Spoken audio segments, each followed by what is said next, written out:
This episode is proudly supported by OpenTable. Nearly 1/3 of diners are booking same day. So they're making those decisions on the spot. And 10% are making their bookings within just a few hours. And so it's why it's so important to have booking software like OpenTable, which allows your diners to discover you. And so when restaurants are on platforms like OpenTable, they're much more likely to be discovered. We help diners to connect to restaurants. Ultimately, having technology, using technology, helps you to reattach to those diners. Experience the power of OpenTable. For an exclusive offer, visit restaurant.opentable.com.au/DITW.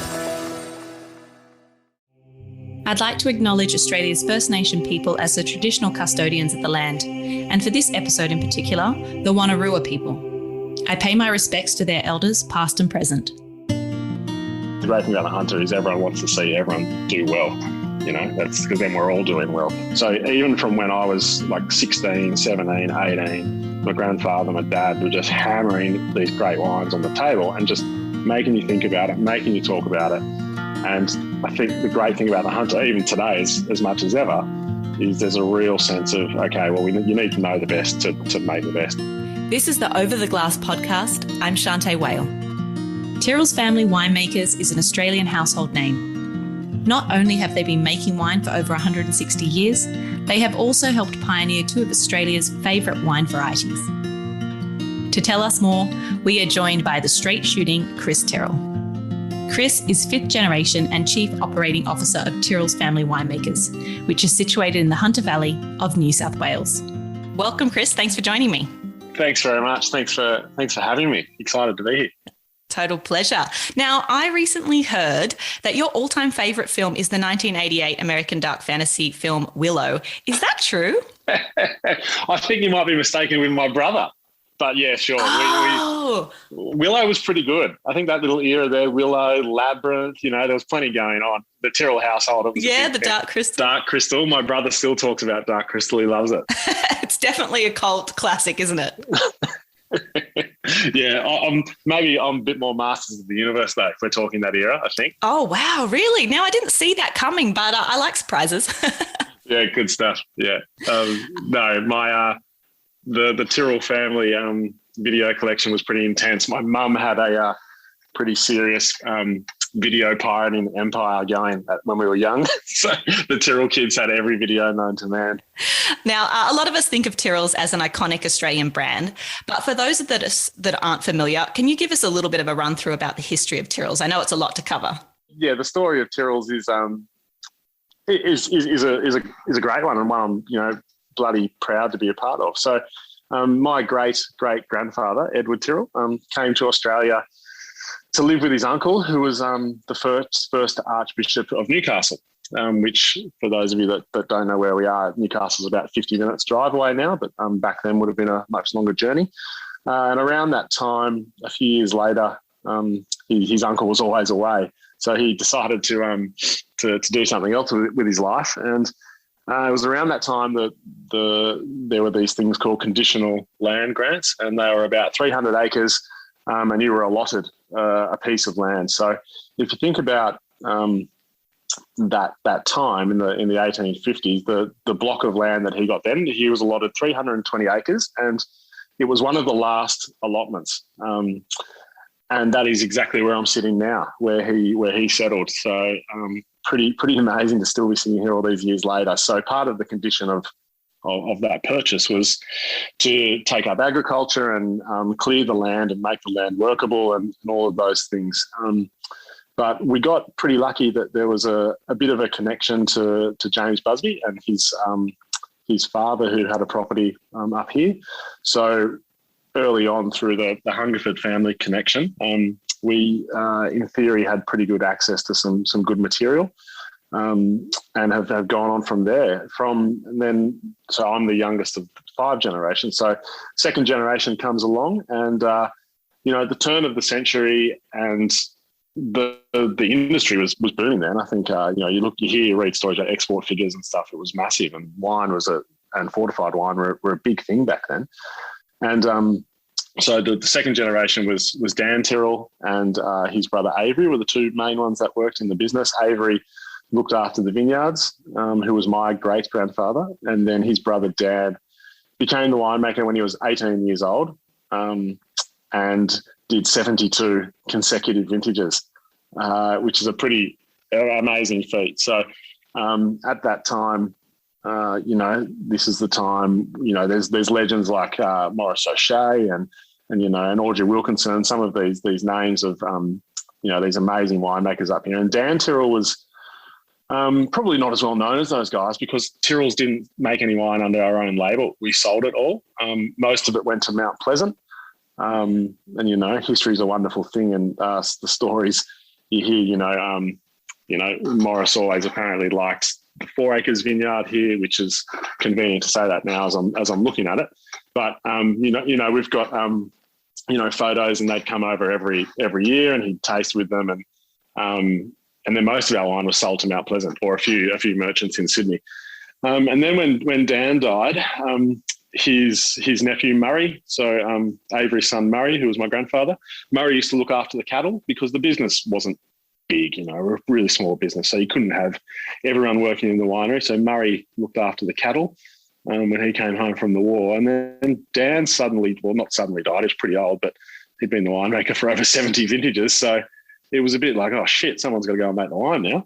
So Murray came in. So Dan died in 59, and so Murray would have been in his late 30s then. And then he came in and took over the wine business essentially. And that was a pretty exciting time. That's 60s into the 70s there, where the wine industry in Australia was basically taking off, in terms of people drinking table wines, and Murray was pretty tight with Len Evans and some pretty important people at the time. And these guys had exposure to the great wines of the world when no one else did. They were drinking all of the Burgundies and doing all this stuff, and no one in Australia was doing that at the time, or a very small amount of people.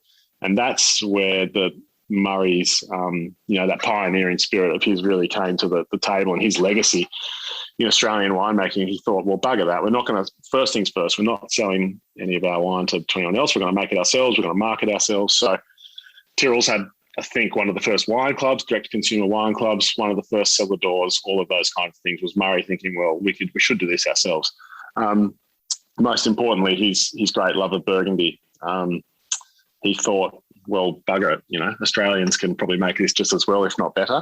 So there was a vineyard nearby which Penfolds owned, called HVD, and that had the oldest Chardonnay vineyard in the world allegedly on it. But more importantly, it was a vineyard Murray liked, and he knew it was Chardonnay.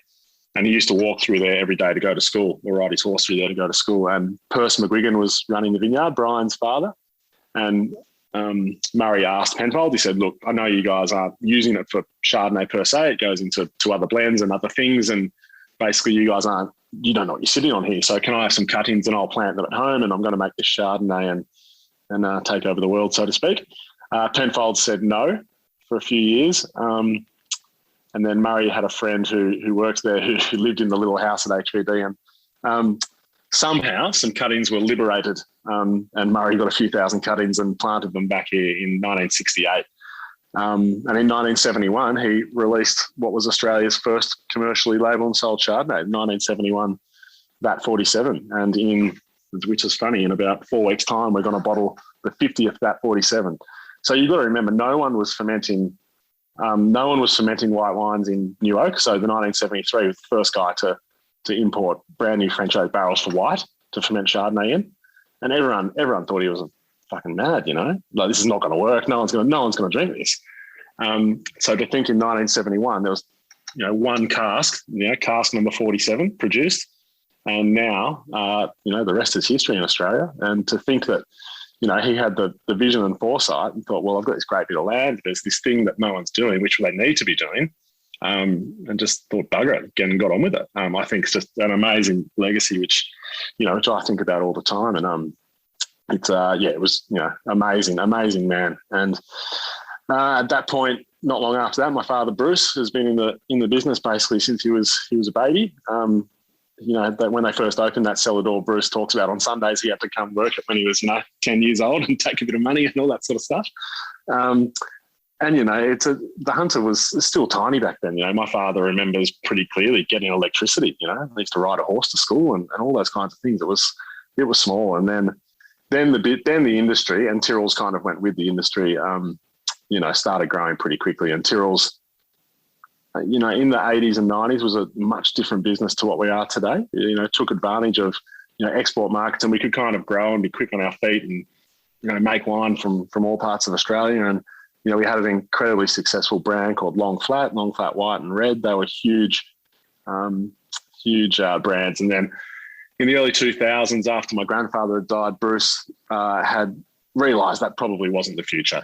This is, there was a lot of plantings going on, and his vision was that the industry was about to change pretty quickly. So we got out of Long Flat, sold that brand, and have been on the path really ever since of probably going back to those original, beginnings of, just working with our great vineyards we have here. And everyone likes to use the word premiumisation, but, I think that's kind of where Tyrrell's very much sit now. We're a much different business to what we were.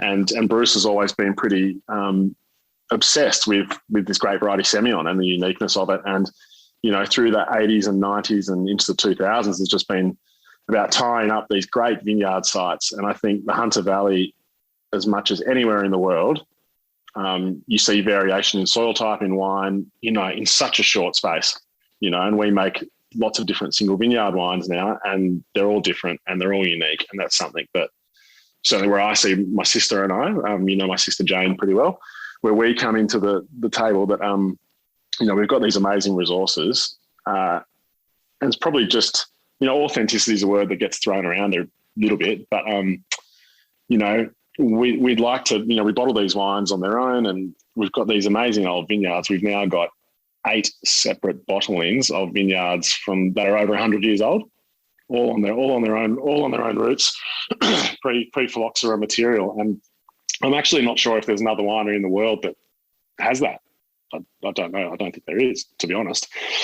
So, our story now is about is telling that story and taking these great wines of ours to the world, and just continuing to get better and planting vineyards now, thinking about the next 150 years is our job as we see it. I mean, you've had such incredible, like you said, for each of their time, Dan and Murray, such pioneers, such individuals that have really shaped where Tyrrell's is today. But take us back a little bit just to Bruce Tyrrell, your father, who's renowned throughout Australia. I'll never forget the first time I met him. I just walked away and I was like, man, that guy can tell a story. He is incredible. But tell us a little bit what it was like growing up with him as a father, both in the winery, but also as, I suppose, your mentor. Yeah. Well, as I said, the industry was a lot different back then. So that's when export was going crazy. So Bruce used to travel a lot, and you speak to a lot of the guys in that generation. Wolfie's a bit older, but Ross Brown and Robert Hill Smith and some of those great men of Australian wine, and they travelled a lot. So Bruce would go away and he'd be gone for 2 or 3 months on these export trips, and could call in a few orders, and a fax would come in, and Mum would usually fly over for the last few weeks and then hang out with him somewhere around the world. But Bruce, just incredibly hard worker, as Murray was. So one of the great things I learnt with him was, just the work ethic, whether it's harvest or whether it's the business stuff or the winemaking or anything. And I've never, and I know my sister can speak the same here, but we've never really, we're a bit weird, we're a bit unique, us family. I know a lot of family businesses have got really strict rules around what you need to do, and you need to go and work here and you need to do that. But we've never really had that. I've always had a really natural sort of progression into the business. And, once you wine, how great this industry is. Once you get in, you're hooked, And once, my first vintage here was, my first official vintage was in 2001 when I just left school. And it was about 3 months after Murray had died, my grandfather. So I think that's kind of the way the world's weird and does funny things, that there couldn't be 3 Tyrrells in here at one time. So it's like one had to go before another one could come in. I'm very close with Bruce, and we and the lines, family businesses are funny things. The lines between, being a dad, being a mentor, being a boss, being a work colleague, they all blur, right? So we're forever talking about work, but our work is amazing, and that what we make is this, amazing, beautiful thing that changes. And, we'll taste the wine at dinner, and, we'll talk about, we might have an old vintage or something, and you're not really talking about the wine, you're talking about the stuff that happened that year, and like, oh, we stuffed that up. Remember we did this, we should have done that better. And, chances are you've probably fixed that issue by then. But, I think we're both pretty obsessed with the quality, parameters and how far we can keep pushing them. And we push each other, which is important. And the great thing about Bruce and Murray as well before him is, he's a good listener, and he loves having people around him that, be it younger, older, but just to get more info out of and keep learning, which I think is a really good thing for me to be working with. Absolutely. I mean, that's an incredible gift to have, to be a good listener. Talking about Semillon and Shiraz, being that they are such flagships of the Hunter, and you talking about that legacy that you've now inherited, what's the winemaking approach, or your winemaking approach, to those two varieties? And has that been consistent over the course of Tyrrell's history? Well, the other great thing about this place is the team we've got here. So you've met Spinner, Andrew Spinner's our chief winemaker. He's been here 42 vintages now. So whilst the winemaking always evolves, we've got this incredible legacy and lineage of the people here as well, which are as important as the family. So, our cellar team, Spin and Mark Richardson, who started in 94, and I've been working with them since I was 18. And our two main cellar hands we've got here, I've been here. I'm still the baby of the group. And I've done 20 vintages here, and I'm still the youngest. So I think between the main crew here, it's it's well over 100 vintages in this one site. So you get a pretty innate sense of how each other works and how the vineyards work. And I think whilst winemaking can always evolve, and it certainly has, but I think it's getting to know those vineyards and like when to pick them and given the certainty. And that's the one skill that kind of was a bit of a light bulb moment for me probably 5 or 6 years ago. Like, you've been here 15 years, you think you know it all, and then one year it dawns on you, hang on a second, the decision about when we pick these is the only decision that you need to make, really. And really getting a bit more in tune with those blocks. And, it's not about what you do in a wet vintage, it's, well, what did you do in those 3 wet vintages before with that vineyard, that block, not just Shiraz generally or Semillon generally. So I think we're pretty in touch with the vineyards, the team, and I think that's one of the most important things about Tyrrell's. We don't panic at vintage, and panic might be the wrong word, but a lot of people panic because there's a lot of money on the line. There's commercial decisions, and we're always, willing to wait, because we want to make these wines that really do, speak at the place, and you can't do that if you're not picking them when they're ready.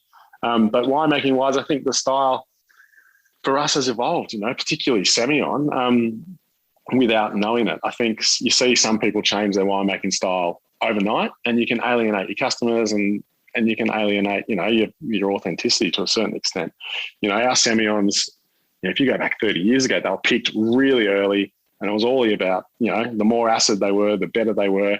But I think certainly over time, the wines are a little bit riper, because we get this wonderful low pH, but not a really high TA, like not a Syrian high TA. It's kind of not too low, not too high. It's kind of just about right. So the wines have they've got approachability as babies. And I think picking them a bit riper, we, work a little bit more with, we've got a basket press now that some of the Semillon goes through. But, it's just continually, how can we build a bit more texture, a bit more interest? And I know that's a bit of a throwaway line these days, but, we're pretty lucky with Semillon that these vineyards are pretty amazing. It's not like Chardonnay where you need to do a lot more work. I think sometimes with Semillon, you've either got it or you don't. And by that, I mean the vineyard, and we're incredibly lucky that we do have. But I think to sort of summarise the Semillon thing, they're picked a little bit riper these days. Sort of not 9.5. It's sort of more like probably closer to 11 most years. And if you go back through history, a lot of the best vintages were those warmer vintage ones. Like I know, the 86, that one's this really famous one, and 95, and, they're warmer years, and they're the ones that weren't picked at 9. And then Shiraz, I think, has been probably the biggest evolution in my time has been Shiraz. I think the Hunter, as much as any region, sort of 80s into the 90s, probably the wines weren't as good as they should have been. They weren't as clean as they should have been. They're probably trying to be something else. The Hunter had a big influx of winemakers from South Australia. We had the market saying the reds needed to be big, they needed to be oaky, and it didn't really suit us. And I think the most important thing for Tyrrell's is, in the early 2000s, we figured out that we don't have to do that. And, in the early 2000s, mid 2000s, Hunter Shiraz, it wasn't very well sought after. But we stuck to our guns and we said, well, we've got these great blocks and this is what they are. This is what they produce, and probably being comfortable with what they are. And I know some people are forever trying to make them what you think they should be rather than what they are. So I think it's us just having that level of comfort with, well, it's okay. These blocks have been in the ground for, some vineyards 150 years. Let them do the talking. They've probably earned the right to be bottled on their own and not be over oaked and all those things. So we kind of took the approach that, the oak we like more or less is large format, 2,500, 2,700 litre. So essentially it's not about the oak at all. It's just a vessel to age the wine.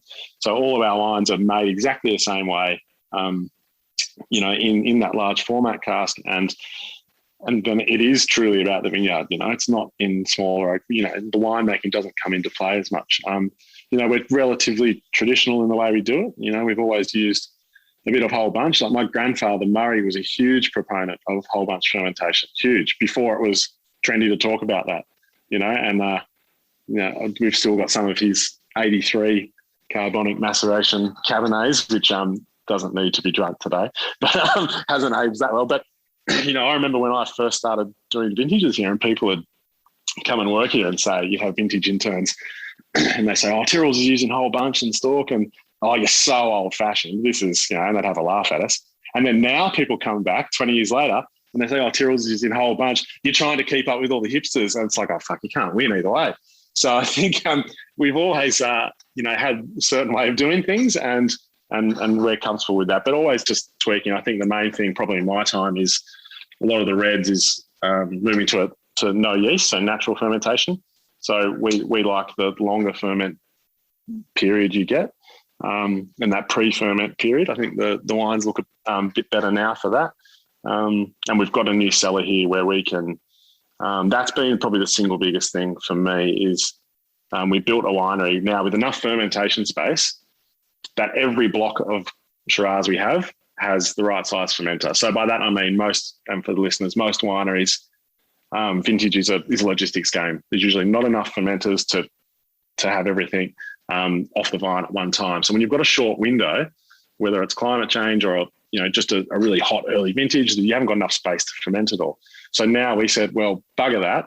We've got these amazing old assets. We talk the talk. Now we've got to bloody walk the walk. So we built a specific cellar. The first one lasted us 150 years. We got our value out of it. But now we've got a vessel of a particular size for every block of red that we have. So we don't fill any fermenter twice. And that gives us the ability to make the wines, all of the wines, to make them the way we want to and the right way. Incredible. And you're not having to make any of those sacrifices about what should come off first or what should go in, which is awesome. Correct. You're not picking things early and then taking things off when they're not dry and then, have overripe stuff at the end. We just wanted to remove all of that and just, if we're going to talk about these great vineyards and we're going to, honour them to a certain extent, then you've got to have the facility to do it. Yeah. And one of the beauties of visiting Tyrrell's, if you go up there for a weekend, is actually just seeing those beautiful old tin sheds, but also the newer parts. It really does showcase the story of where you guys have come from and where you're headed. But you talked about vineyard sites, and I just think that anytime you talk about Tyrrell's, you talk about site, just like you said. And can you tell us a little bit more just about the sacred sites, just because I really think they're so important to you guys? Yeah, they are. I think that's really, Dad really got that ball rolling, and certainly something Jane and I have sort of continued to try and evolve and keep going with. But through those original connections and through the fact that we've just been here a long time, and so the Hunter never had phylloxera, touch wood, but we've had these. Yeah, thank you. These great old resources of this vine material on its own roots, planted, scattered throughout the Hunter, and at Tyrrell's we're really lucky. We've got a lot of them. So. on varying soil types. And really, over the years, the single vineyard philosophy at Tyrrell's has been like, we always had VAT 1, VAT 47, VAT 9. They were kind of for a better term, the estate wines. But every now and then there'd be like a special ferment or a special wine. They'd be like, oh, maybe we'll just, do a show bottling of that, like in the 80s and 90s, like just for wine shows. And I think 1983 HVD was the first SAM. And then, but over the years, it's kind of evolved to a point where, hang on, we almost took it for granted. We've got these amazing resources here and we're kind of underselling ourselves a bit. So, when you come into Tyrrell's, you drive up the driveway, you've got 2 vineyards there that, they look nice. They take a good photo. But, they kind of always went into the swim, and one's planted in, 1892 and the other's 1879, 4 acres and 8 acres. So in 2004, there was a huge sort of heated discussion in one of the tastings. We had this wine. It was really light, really delicate, almost tasted like a Pinot. And, the argument about, can we release this? Should we release it? Well, it's not really good enough for the market in the sense that it's not this big blockbuster. It's this little, only a few pay grades above rosé, and it was light, but it was pretty. And like at the end of the day, I was like, who gives a shit what it looks like? It just tastes really good, and it's got, really good length and really good, there's just something about it. And that was the 2004 4 acres Shiraz. So that was the first of those reds that we bottled on its own, and then it kind of started from there. And we thought, well, okay, well, there's one at Stevens as well, which is this great Stevens Shiraz site, but there's a block within that planted in the 1860s. Okay, well, then we'll do Old Patch, and then we've got Jono's. So, and then this year, another one's just come on board, NVC, which stands for New Vineyard Cuttings, even though it was planted in 1921. It's the new block. So, yeah, we've now got 5 reds, 2 Semillons and a Chardonnay. So, to me, that's part of the story of Australia. I think when what I see is when people buy a bottle of Tyrrell's, you're buying a piece of Australian wine history. And I think that's so important. And provenance, and I think provenance is everything to me. But, when I think Aussies are a bit modest, we need to talk about this on the, in the export markets in Sydney to our own customers and just say, guys, these are so important, not just for the Hunter Valley, but in the world of wine. These are, some seriously rare air we're talking about. So that's kind of what I see as my job, to sort of keep pushing that barrow and saying, well, these are amazing. And I think the great thing with single vineyard wines is they might not be as consistent as a blended wine, because you see the vintage variation more, which I kind of like. It's a window into what was happening that year, whether it was the weather, whether it was the fact maybe, you didn't have enough pickers that day and you didn't, there was a fight around something, or, all that sort of stuff. They're a true window into what was happening, within a family, within a business, within a region. I love all that stuff. It's great. Absolutely. It really does. It tells the story.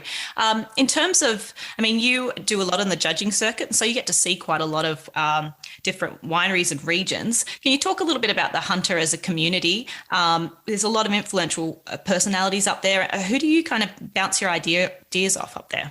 Well, one of the great things about the Hunter is it's such a collegiate atmosphere, and it's one of the few industries where, all the competitors, it's actually in our best interest that we all do well and the region does well, and everyone's happy to share their issues or come for advice.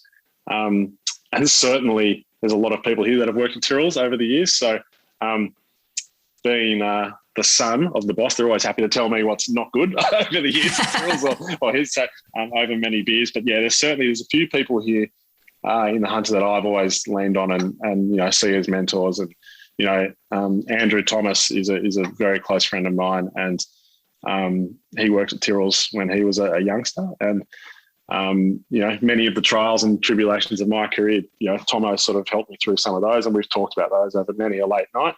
Andrew Margan's the same. PJ Charteris. So some of those guys, Jim Chatto as well. I think there's always, the great thing about the Hunter is everyone wants to see everyone do well.